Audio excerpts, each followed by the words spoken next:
আসসালামু আলাইকুম প্রিয় দেশবাসী, আশা করি সবাই ভালো আছেন। গতকালকে বাংলাদেশের দুইটি চাঞ্চল্যকর হত্যাকাণ্ড হয়েছে, একটি ঢাকা বিশ্ববিদ্যালয়ে আর একটি জাহাঙ্গীরনগর বিশ্ববিদ্যালয়ে। 24শে বাংলাদেশ দ্বিতীয়বার স্বাধীন হওয়ার পরে আমার মনে হয় মর্মান্তিক নির্মমভাবে গতকালকে দুটি হত্যায় মনে হয় সবচাইতে বেশি আলোচিত এই জন্যই যে ঢাকা বিশ্ববিদ্যালয়ের যে ছাত্রকে হত্যা করা হয়েছে তাকে খাওয়ানো হয়েছে, 3-4 ধাপে তাকে পিটানো হয়েছে। তিনি আগে ছাত্রলীগ করতেন, একটা সম্পর্কের সাথে জড়ানোর পর সে মানে মেন্টালি সমস্যা হয়ে গেছে। মাঝে মধ্যে তিনি মোটামুটি স্বাভাবিক হয়, আবার অধিকাংশ সময় তিনি পাগলের মধ্যে থাকেন। তো সে ঢাকা বিশ্ববিদ্যালয়ে প্রবেশ করলে, সেটা ঢাকা বিশ্ববিদ্যালয়ের একটা হল, সে হলে যায়। তখন তাকে চোর হিসাবে আখ্যা দিয়ে তাকে পিটানো হয়। ধরে নিলাম আমি তিনি চোর, তাই কি আপনারা গণপিটুনি দিয়ে হত্যা করবেন? এটা রাইট আছে?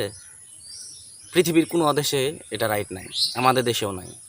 একজন মানুষ যত অপরাধী করুক, আপনি আইন নিজের হাতে তুলে নিতে পারেন না।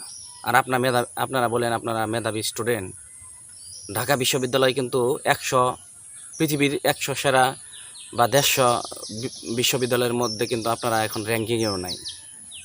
ওরকম বিশ্ববিদ্যালয়ে পড়ে আপনারা মেধাবী দাবি করেন, আর আপনাদের জন্য ঢাকা বিশ্ববিদ্যালয়ের মেধাবী স্টুডেন্ট যারা আছে তাদের বদনাম হয়।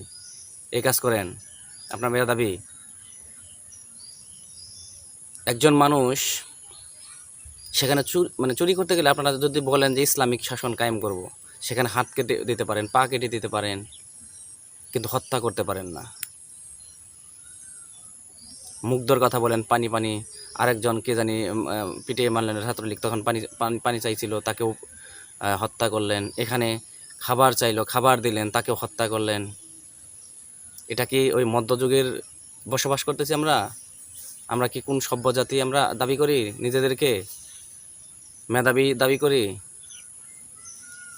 যার পৃথিবীতে কেউ নাই, মা বাবা ভাই বোন কেউ নাই, তিনি একা ভবঘুরে চলাফেরা করেন, তিনি পাগল। এরকম একটা মানুষকে আমরা সন্দেহ করে হত্যা করব? আর সন্দেহ যদি হয়,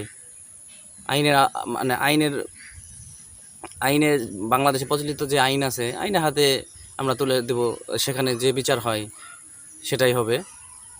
তো আপনি তো কোনো আদালত না, আইন নেয় আপনারা। তবে যারা এই কাজ করছে, আমরা শুধু নিন্দা জানাইলে হবে না।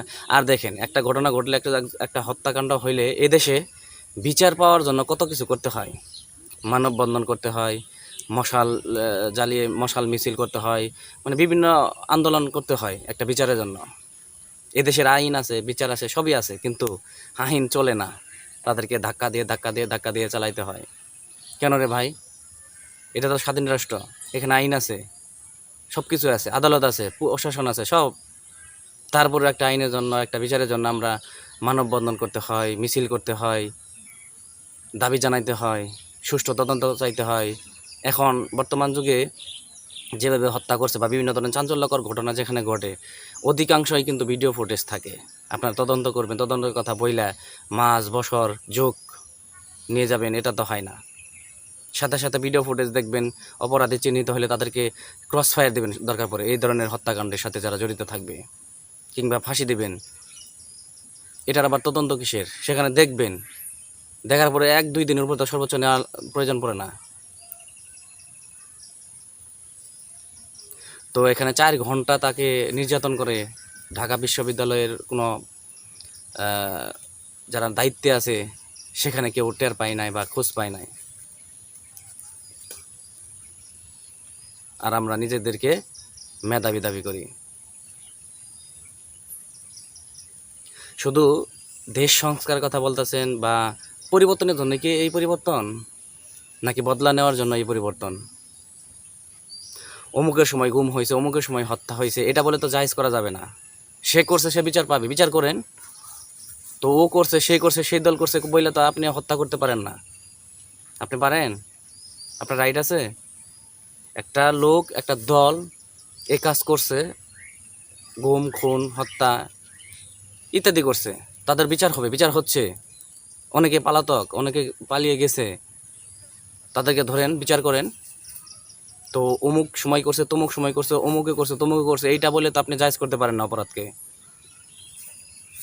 যেখানে ঢাকা বিশ্ববিদ্যালয়ে বাংলাদেশের যেখানে সর্বোচ্চ মেধাবী স্টুডেন্টরা সেখানে থাকে, অন্যতম একটা প্রতিষ্ঠান, সেখানে পড়াশোনা করে সেই এক ছাত্র বলতাছে আবেগের বসে মারছি, আমার মোবাইল হারিয়ে গেছে, টিউশনি টাকা দিয়ে। আরে বেটা, মোবাইল ওইরকম 1000টা মোবাইল দিলেও তো ওই মানুষটাকে ফিরে আনা সম্ভব না। তুমি বলতেছো বেটা আবেগের বসে মারছি। আবেগ তোমার কোথায় থাকে? আবেগ তোমার থাকে কোথায়? আমাকে দায়িত্ব দিলে তোমার আবেগ কোন জায়গায় আছে আমি দেখতাম, তোমার আবেগটা থাকে কোথায়? বলো, আবেগের বশে মারছি। আবেগের বশে একজন মানুষকে তুমি পিটিয়ে হত্যা করবা? তোমার এরকম আবেগকে আমি লাথি মারি, লাথি। আমরা মেধাবী ছাত্র না মেধাবী ছাগল? হুম? যেখানে পড়াশোনা করে বাংলাদেশের সর্বোচ্চ জায়গায়, বিভিন্ন জায়গায় দায়িত্ব পালন করবে, বিসিএস ক্যাডার হবে, সেইখানের স্টুডেন্টরা একজন মানুষকে হত্যা করে, এটা ভাবা যায়? আমরা আসলে এই জন্য অটোপাস, আমার মনে হয় অটোপাস ছাত্র তোমরা, সেই জন্য এরকমভাবে হত্যা করছো। এটা ওই যে নিন্দা জানাইলে হবে না, যে ডক্টর ইউনূসকে মানে বলি, ওই যে নিন্দা জানাইলে হবে না, আমি নিন্দা জানাইলাম, দেখতাছি, বুঝতাছি, এই সেই, নড়াচড়া করতে হবে। আপনি 40-45 দিন যাবৎ আপনি ক্ষমতায় বসছেন, আপনার তো কোনো স্পিড দেখি না, মানে নড়াচড়া দেখি না। এটা ভাই এনজিও না, এটা একটা রাষ্ট্রের প্রধান। আপনার আপনি অনেক মানুষের জিম্মাদারি নিছেন, লক্ষ লক্ষ কোটি কোটি মানুষের জিম্মাদারি আপনি নিছেন। এটা এনজিও না ভাই। নড়াচড়া করেন, তাদেরকে ক্রস ফায়ার দেন, সর্বোচ্চ শাস্তি দেন। ওই অমুকের সময় কি হয়েছে, তমুকের সময় কি হয়েছে, এইটা বললে জায়েজ করতে পারবেন না রে ভাই। বিচার করতে হবে, বিচার করেন। তা না হলে এরকম ঘনপিটনি মানে টেন্ডেন্সি থেকে আমাদের বেরিয়ে আসতে পারবো না আমরা। একের পর একদিন আপনাকেও পিটিয়ে হত্যা করবে এরা, এদের মতো মানুষরা। তখন কি করবেন? আপনার আত্মীয় স্বজনকে মারতে পারে, আপনার দলের লোককে মারতে পারে, আপনার সরকারের লোককে মারতে পারে। তখন কি করবেন?